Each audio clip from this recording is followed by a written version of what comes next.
These are the days of Elijah, declaring the word of the Lord. And these are the days of your servant Moses, righteousness being restored. And though these are days of great trials, of famine and darkness and sword, still we are the voice in the desert, crying, prepare ye the way of the Lord. Behold, he comes, riding on the clouds, shining as the sun. At the trumpet call, lift your voice. It's the year of Jubilee. Out of Zion's hill, salvation comes.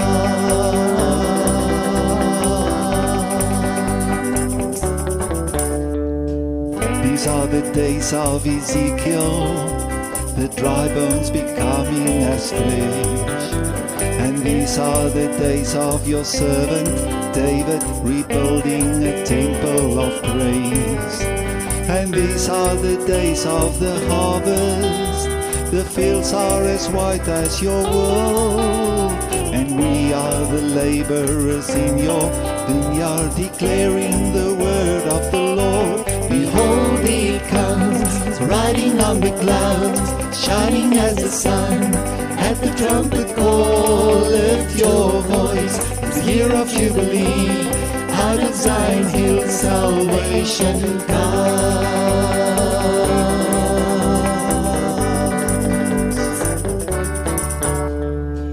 There's no God like Jehovah. There's no God like Jehovah. There's no God like Jehovah. There's no God like Jehovah. There's no God like Jehovah. There's no God like Jehovah. There's no God like Jehovah. There's no God like Jehovah. There's no God like Jehovah. There's no God like Jehovah. There's no God like Jehovah. There's no God like Jehovah. There's no God like Jehovah. There's no God like Jehovah. There's no God like Jehovah. Behold, he comes, riding on the clouds, shining as the sun.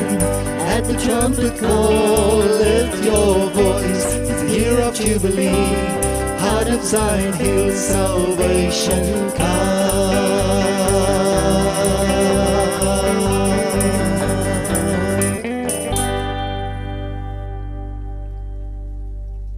Wat beskou die wêreld as sukses? Die wêreld beskou sukses en meet dit aan geld, aan mag, aan getalle, aan geboue, aan voorkoms en al die swierigheid wat hierdie wêreld voorhou as die maatstaf van sukses. Maar wanneer God ons meet en wanneer die Here soek na sukses, dan wil ek sê dit is in watter mate het ek gesterf aan die vlees en in watter mate het ek my oopgestel vir God se werkinge in my lewe. Kom ons lees nou een vers saam uit Johannes 12 vers 24. Die Here Jesus sê, voorwaar ek sê vir julle, as die koringkorrel nie in die grond val en sterf nie, bly dit alleen, maar as dit sterf, dra dit veel vrug. As ons kyk na hierdie eerste twee woorde, voorwaar, dan is dit so goed soos God sweer. Die Here lê 'n eed af. Dit kan nie anders nie. Die waaragtige God spreek. Die Amen spreek.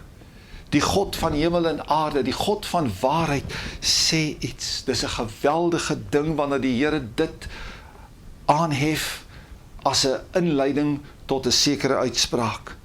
Met ander woorde, dis 'n noodsaaklikheid in ons geestelike lewe. Daar is geen keuse vir my of vir jou rondom dit nie. Het vind ook nie outomaties plaas nie. In 'n sekere sin kan ons sê, die sterwe van die self, die koringkorrel wat moet doodgaan, is ook 'n groeiende proses in ons lewens. Tot ons volwassenheid bereik het.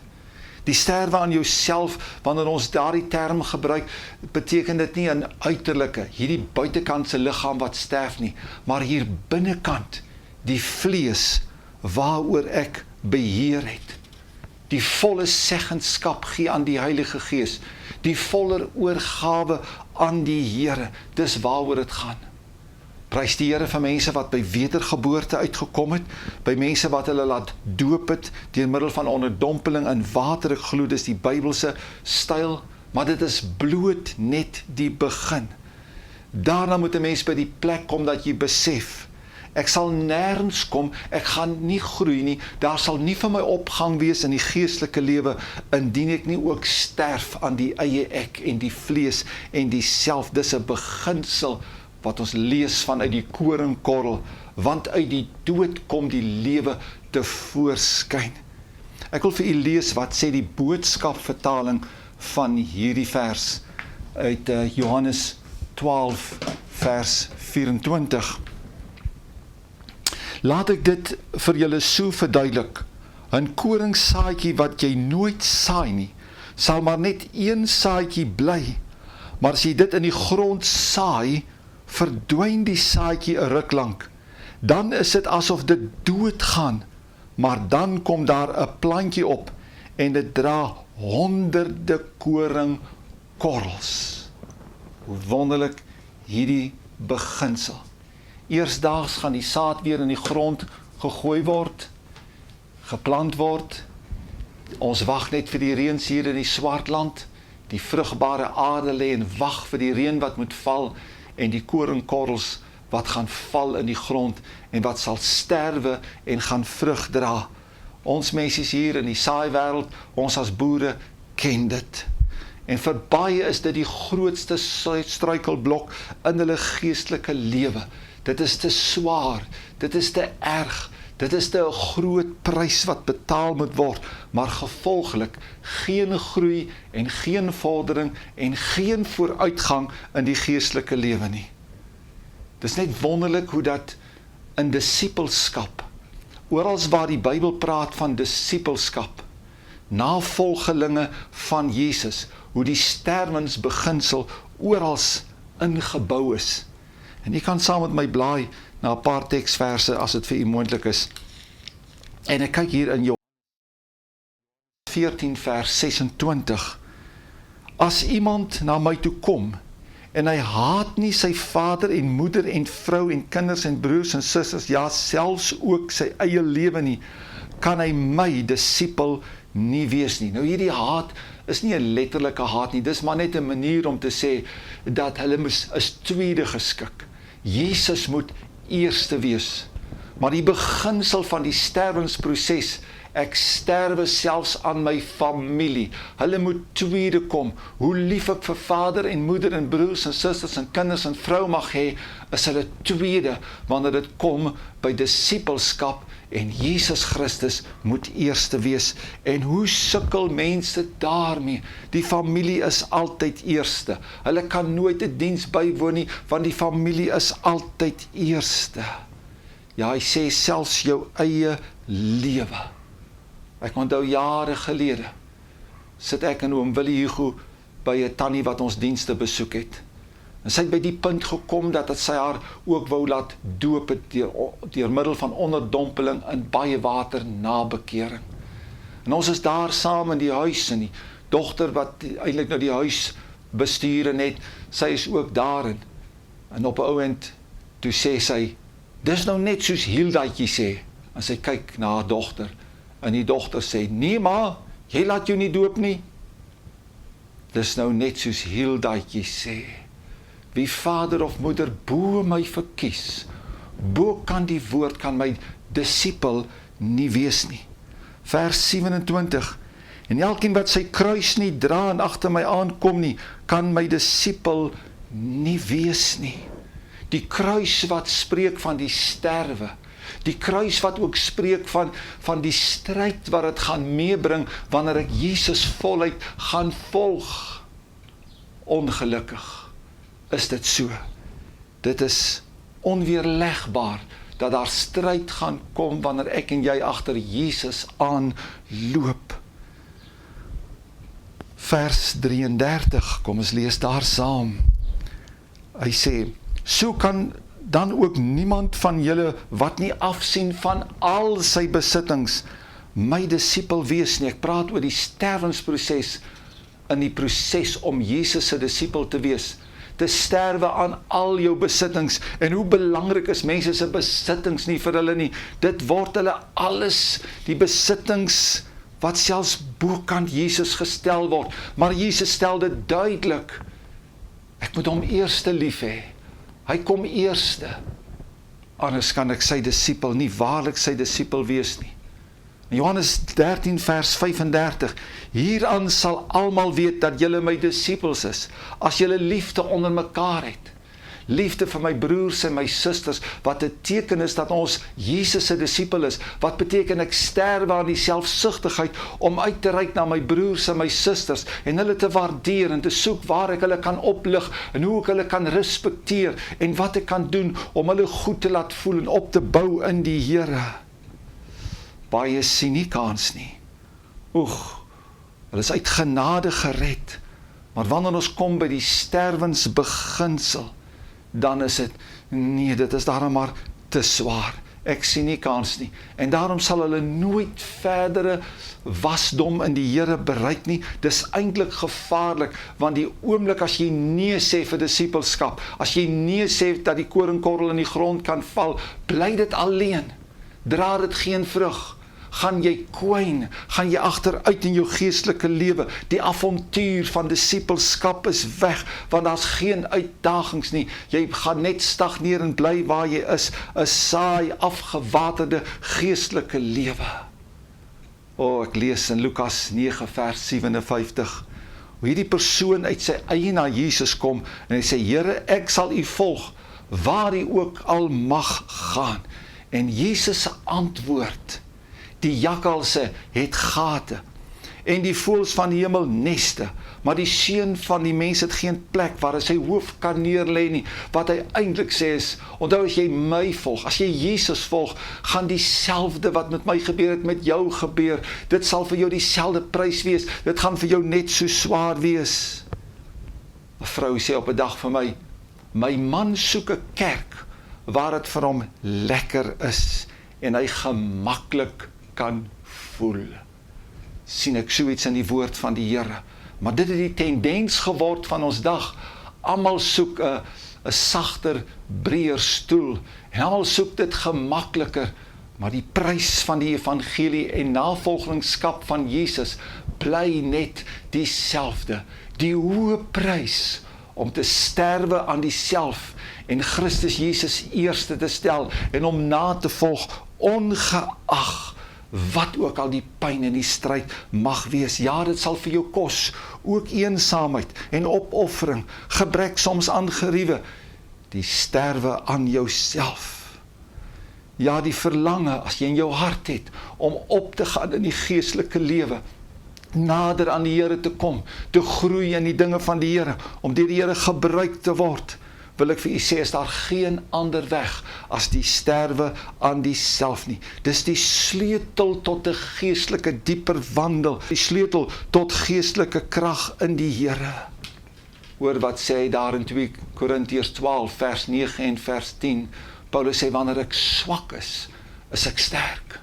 Wat beteken dat wanneer ek gesterf het aan die self, dan kan God se krag tot volle ontwikkeling in my lewe kom. Die pappa en die dogtertjie sit daar by die kachelvuur, en die dogtertjie is baie lief vir sy pa, en die pa sê, sussie, as jy lief is vir pappa, vat daar die stringperels wat om jou nek is, en gooi dit daar in die vuur. Nooit nie, pappa, ek is so lief daarvoor. Sussie, as jy regtig lief is vir my, dan vra jou pa, doen dit asseblief. En sy is ontevrede, sy is ongelukkig, die trane die loop, en sy haal die perels af, gooi dit in die vuur, sy gaan slaap die aand, baie ongelukkig en bedroef in sy bed toe. En die volgende oggend toe sy wakker word, toe lê daar 'n pakkie, en toe sy oopmaak, toe sit 'n splinter nuwe string egte perels, so wonderlik, die mooiste, die pragtigste. Maar die pa kon dit nie gee, alvorens sy nie eers die ou perels afgehaal het, en daarvan ontslaag geraak het, en afstand daarvan gedoen het nie.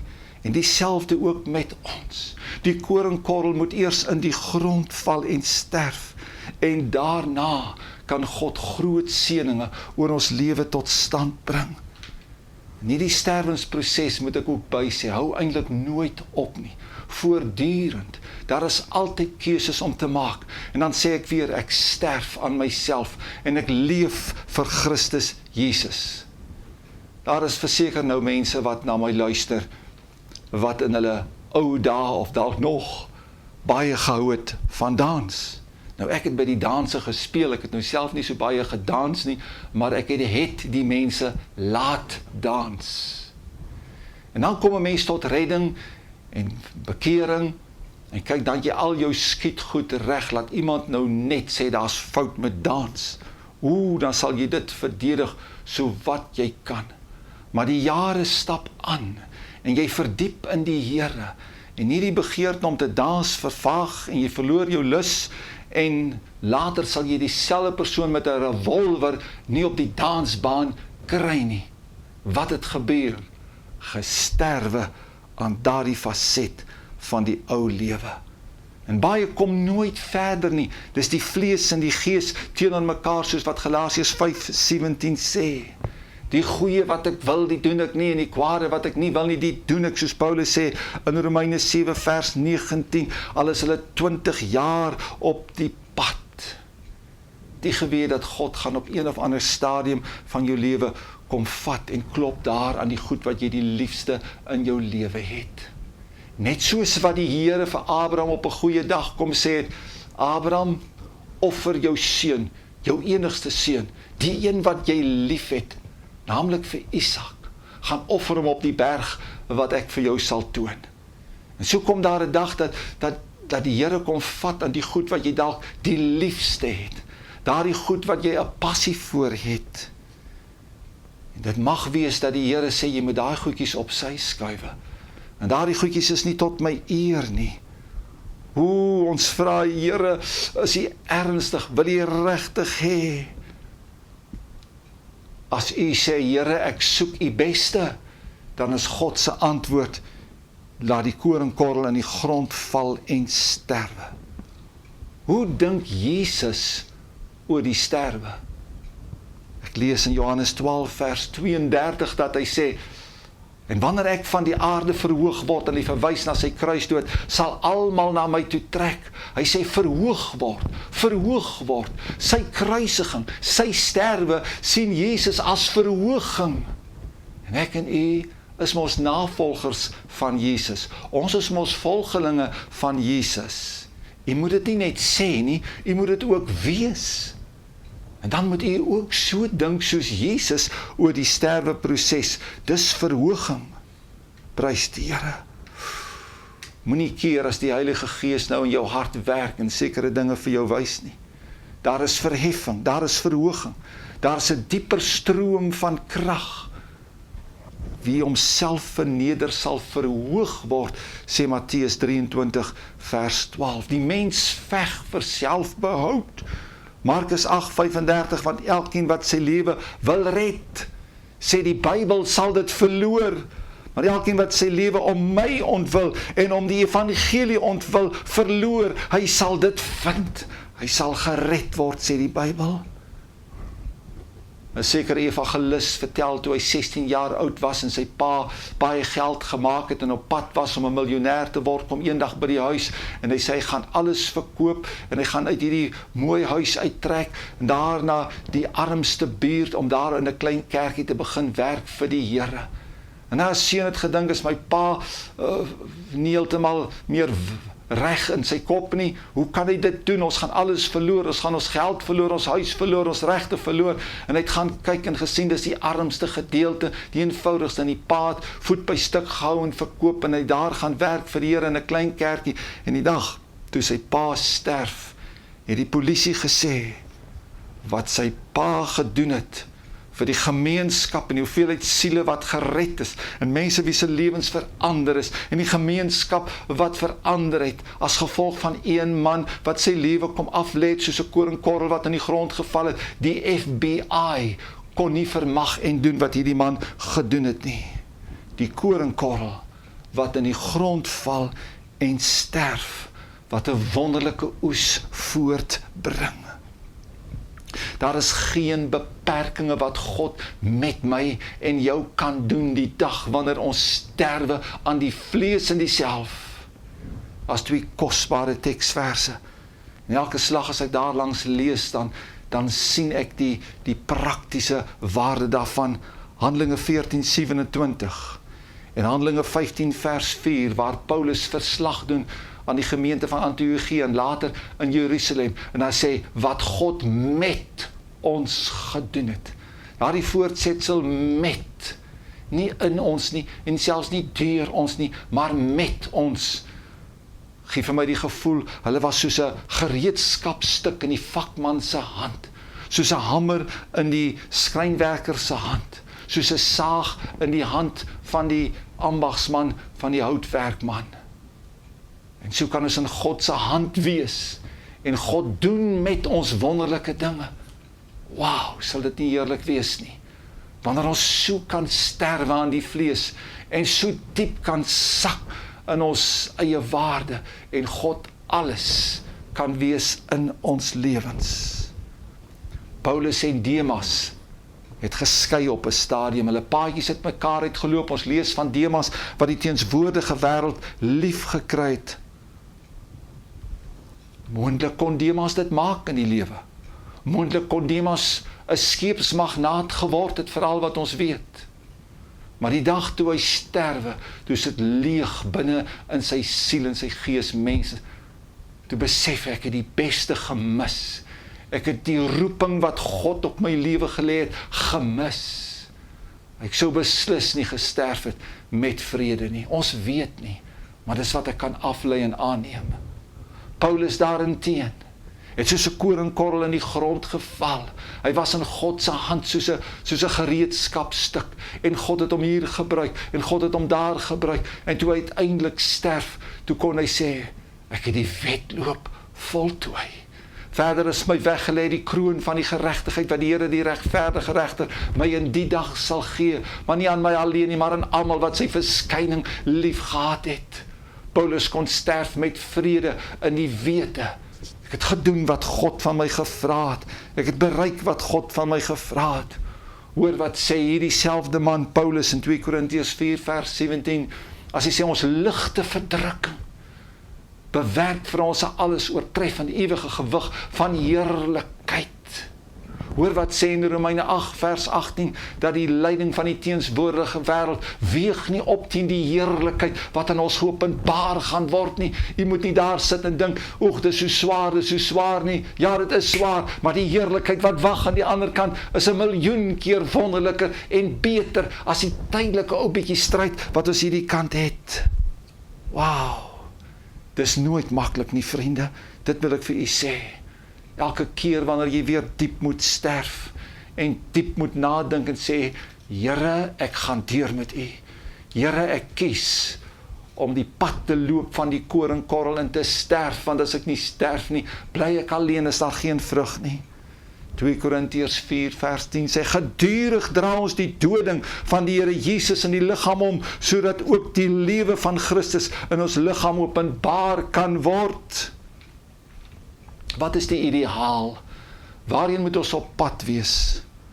Ons moet op pad wees na daardie plek, en hoe wonderlik sal dit wees, dat jy dood is vir wat mense van jou dink, omdat jy Christus navolg. Dat jy dood is vir wat mense van jou sê.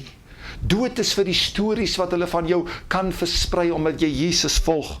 Dood is vir die gerugte wat hulle laat rondgaan, omdat jy Jesus Christus navolg. Of voel jy dalk 'n bietjie opstandig? Lê jy in die nag en dink hoe jy daaiene sal vergeld, wat dit en dat van jou gesê het en aan jou gedoen het. Maar hoe wonderlik as jy gesterf het, en jy daardie mense nog lief, en die volgende dag, as jy hulle kry, sal jy hulle voorwaar en opregtheid 'n drukkie gee. Jy bedink geen weerwraak nie, inteendeel, jy dink net hoe jy hulle kan optel en kan ophef. Jy kan die talentvolste wees. Selfs die gawes kan deur jou vloei en werk. En tog het jy nie gesterf aan jouself nie. Ek lees dit in 1 Korintiërs 1 vers 7. Hy sê vir die Korintiërs dat julle in geen genadegawe agter staan nie. Hulle het al die gawes gehad. En die eentjie verder, in 1 Korintiërs 3 vers 1 sê, en ek kon met julle broeders nie spreek soos met geestelike mense nie, omdat julle nog kindertjies is. Dit is baie pynlik, nooit gesterf nie, dit trek 'n rooi streep deur al jou geestelikheid. Daar is geen medikasie en geen medisyne wat 'n dokter kan voorskrywe om in hierdie proses op te gaan nie, naamlik maar net die sterwe aan jouself.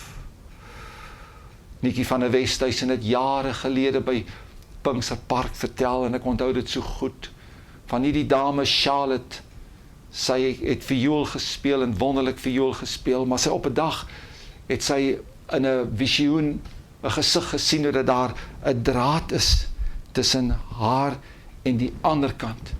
As sy aan die ander kant van daai draad kan kom, is daar groter heerlikheid, groter oorwinning, sal die Here haar meer kan gebruik in haar vioolspel. En sy probeer nou onder deur die draad te gaan, maar sy kan nie. En dan hoor sy die stem van die Here wat sê, Charlotte, my child, bend lower. En elke slag as sy nog weer probeer en sy kan nie, dan sê die Here vir haar, Charlotte, my child, bend lower. Ek ken dit van deur 'n draad klim en onder deur 'n draad kruip. Op die plaas ken ons dit, wanneer jy daai drade moet afdruk en jy moet nou hier laag genoeg sak, anders kan die draad jou hier agter op jou, die hakkies draad jou hier op jou rug of jou hemstuk en krap. Charlotte, my child, bend lower. En toe sy uiteindelik alles agterlaat en sy deur kon kom aan die ander kant. Dus die voller openbaring van die Here daar. Vir u wat dalk stryd het. 'n Pastoor vertel hoe dat hy na 'n sekere diens toe gaan. En dis 'n man met 'n profetiese bediening wat vir mense woord gee. En hy sit daar heel agter, niemand ken hom nie. En die profeet wys mense uit en hy stap daar voor en hy wys na hom en hy sê, jy wat daar heel agter daar sit. Die Here sê, the Lord says, don't you fight. I will vindicate you. Ek sal jou verdedig. En as iemand nou na my stem luister, wat in so 'n situasie is, wat voel jy moet terugveg, gee dit oor aan die Here, laat God vir jou veg. Hoeveel huwelike verbrokkel jaarliks in Suid-Afrika, omdat man en vrou nie sterwe aan dieself nie. 133.000 persone is betrokke in egskeiding elke jaar in Suid-Afrika. Die nommer 1 rede waarom dit verbrokkel is omdat man en vrou nie sterwe aan dieself nie. Hoeveel vergaderings eindig in smart. Hoeveel gemeentes kwyn, skuur, hoeveel oorloë ontstaan omdat mense nie verstaan die beginsel aan die sterwe van dieself soos 'n koringkorrel. Ek moet afsluit. Die self sê, ag, ek druk die wekker dood, ek is vaak, ek wil nog slaap. Maar die sterwe aan die self sê, maak nie saak hoe vaak ek is nie. Ek wil opstaan, ek wil met God gaan ontmoet, ek wil gaan Bybel lees, ek wil gaan bid, want ek soek God se beste in my lewe. Die self sê, ek is honger, ek wil eet vandag. Maar die sterwe aan die self sê, ek vas vandag. En al is ek honger, druk ek deur, want ek soek God se beste in my lewe. Die self sê, ek laat my geld, ek sê wat ek wil, ek doen wat ek wil, net wanneer ek wil. Maar die self wat gesterf het, die sterwe aan die self sê, laat ek doen wat ek so, dis 14 vers 14 sê, ek moet stil wees, want die Here sal vir my stry. Wat sê God vandag vir jou? Wil 'n tweede vraagie vra. Wat staan tussen jou en die Here? Wat staan tussen julle dat jy nie kan groei nie? My derde vraagie is, waarvan oortuig die Heilige Gees jou nou, wat jy moet aflê, sodat jy geestelik kan groei? Kom ons bid saam. Hemelse Vader, ons het na hierdie woord geluister en gehoor, die koringkorrel moet in die grond val en sterwe. Dis die vlees, Here, wat moet gedood word. En Here, net ek en elkeen wat nou luister, kan daaroor 'n keuse uitoefen. En Here, ek kies om weer te sterf.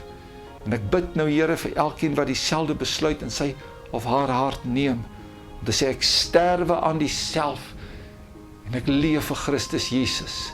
Ek sê nee vir die sonde, nee vir die vlees, nee vir dit wat teen God se woord en sy wil en die Heilige Gees leiding is, om die Here te behaag en die Here te verheerlik. Help elkeen, Here, om stand te hou in sy keuse, ook wanneer hierdie preek nou verby is, om nog te bly by die beginsel, om soos 'n koringkorrel in die grond te val, en veel vrugte voorskyn te bring in Jesus naam. Amen.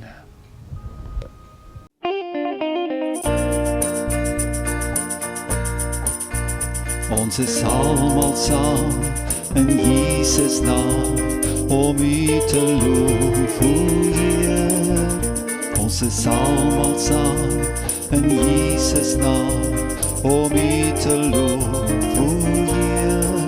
Heer aan die Vader, Heer aan die Seun, Heer aan die Heilige Gees, die drie in een.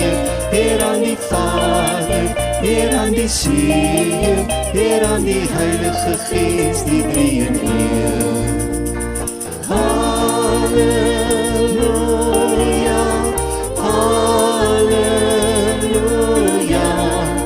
halleluja, halleluja. Ons is almal saam in Jesus naam, om U te loof, o Heer. Ons is almal saam in Jesus naam, om U te loof, o Heer. Heer aan die Vader, Heer aan die Seun, Heer aan die Heilige Gees, die drie in een. Heer aan die Vader, Heer aan die Seun, Heer aan die Heilige Gees, die drie in een. Halleluja, halleluja, halleluja, halleluja. Ons is almal saam in Jesus naam, om U te loof, o Heer. Ons is almal saam in Jesus naam, om U te loof, o Heer. Heer aan die Vader, Heer aan die Seun, Heer aan die Heilige Gees, die drie in een. Heer aan die Vader, Heer aan die Seun, Heer aan die Heilige Gees, die drie in een. Halleluja, halleluja, halleluja, halleluja. Heer aan die Vader, Heer aan die Seun, Heer aan die Heilige Gees, die drie in een. Heer aan die Vader, Heer aan die Seun, Heer aan die Heilige Gees, die drie in een. Heer aan die Vader, Heer aan die Seun, Heer aan die Heilige Gees, die drie in een. Ons is almal saam in Jesus naam, om U te loof, o Heer.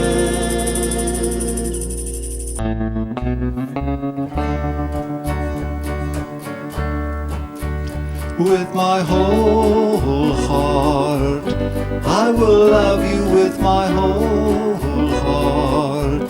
I will love You, I will love You with my whole heart. With my whole heart, I will serve You with my whole heart.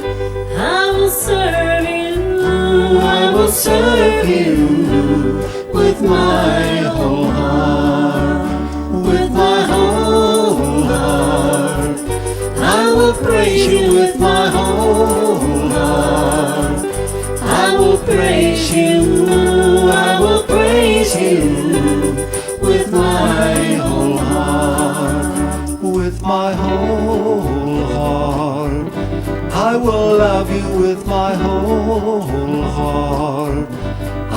love you, I will love you with my whole heart. With my whole heart, I will serve you with my whole heart. I will serve you. I will serve you with my whole heart. With my whole heart, I will praise you with my whole heart. I will praise you, I will praise you with my whole heart. With my whole heart. With my